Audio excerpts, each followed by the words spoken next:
Welcome to my presentation that I've titled The Opportunity Myth, Preparing to Fail. My name is Brenda Kendall, and I'll be your presenter today. So just to give you a little bit of information about me, I am a 9th year teacher. I've taught classes for pre-K all the way to college.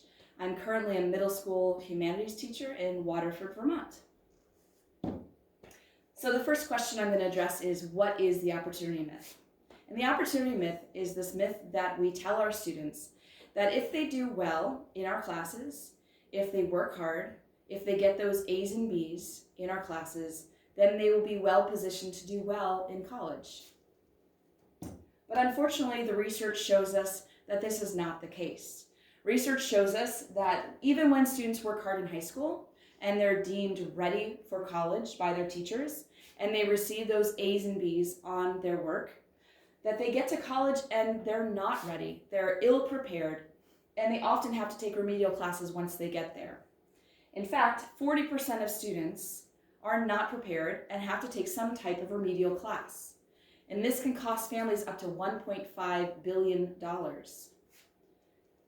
If you're a first-time bachelor seeker and you are asked to take some type of remedial class, you will have a 74% chance of dropping out of that class and out of school because you're so embarrassed.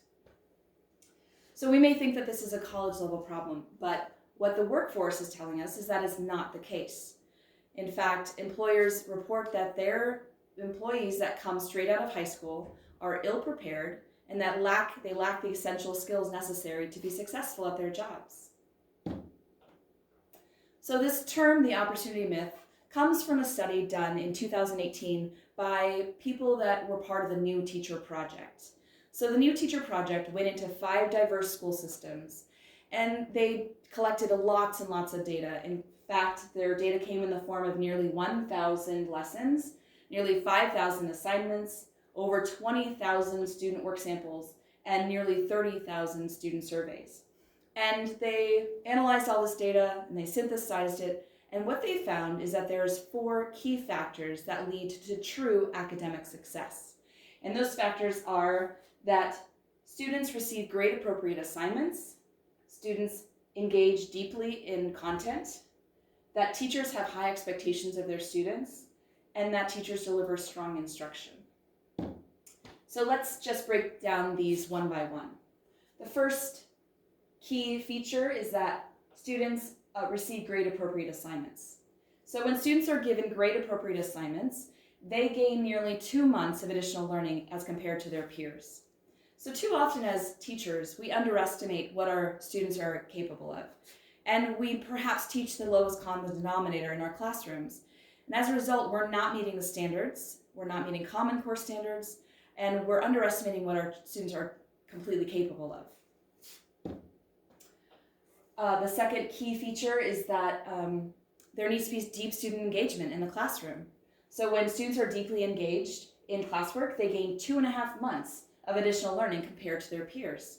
So this follows from the first key feature. If we are offering our students grade-appropriate classwork, then that deep engagement is going to naturally follow because students will enjoy what they're learning about. It's going to be relevant to them and it's going to be challenging to them. And so they will be engaged. The third key feature is that teachers have high expectations of their students. So when teachers have high expectations for students and believe they can achieve, they gain 4 months of additional learning compared to their peers. So oftentimes we maybe underestimate our students, and because we don't have those high expectations for our students, we don't assign them grade appropriate assignments, and then we don't see that deep engagement from our students. And the fourth key to academic success is strong instruction. So when students are exposed to strong instruction and are invited to think critically, they gain 6 months of additional learning as compared to their peers. So this one falls completely in our courts. It's our responsibility to figure out what strong instruction looks like. And no, it's not standing in front of a classroom and preaching at our students and trying to just have them learn everything through us talking at them. It's putting the onus of learning on them and giving them the power to control their learning atmosphere.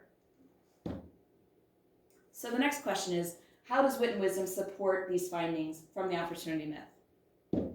Well, in short, Wit and Wisdom offers all 4 key features.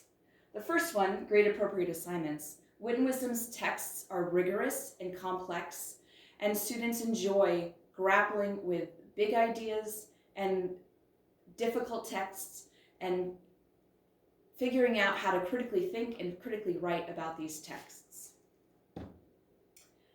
And because of that, they are deeply engaged in the materials. They feel like they have something at stake. They're challenged and they're enthusiastic about learning. Wit and Wisdom expects a lot from their teachers. It's a rigorous and difficult curriculum, but they also expect teachers to have high expectations of their students. And so when you go into teaching Wit and Wisdom, it's important that you believe in your students, that you believe that they can accomplish the task you set out in front of them. And finally, Wit and Wisdom assumes that there will be strong instruction happening in the classroom. And they provide all the resources and tools necessary. They tell you exactly how to teach the lessons, and they provide you with many instructional strategies in order to deliver the lessons. And what happens is that students are engaged, students are focused, students are taught how to critically think and read and write and speak. And such strategies as Socratic seminars are just a perfect example of giving that power of the learning to the students so that they can be successful and they can a true love of learning can be kindled. So, in closing, the opportunity myth is a wake-up call for all of us educators. It tells us that we can't just do business as usual. We have to look very reflectively at our own practice and figure out ways that we can excite our students, we can give them grade appropriate assignments, that we can make sure that there's deep engagement happening, that we can offer our students strong instruction, and that we have high expectations for our students. If we do these things, we follow curriculums like Wit and Wisdom that offer these 4 elements, then we'll see that we're not preparing our students to fail, but we're preparing them to succeed. Thank you.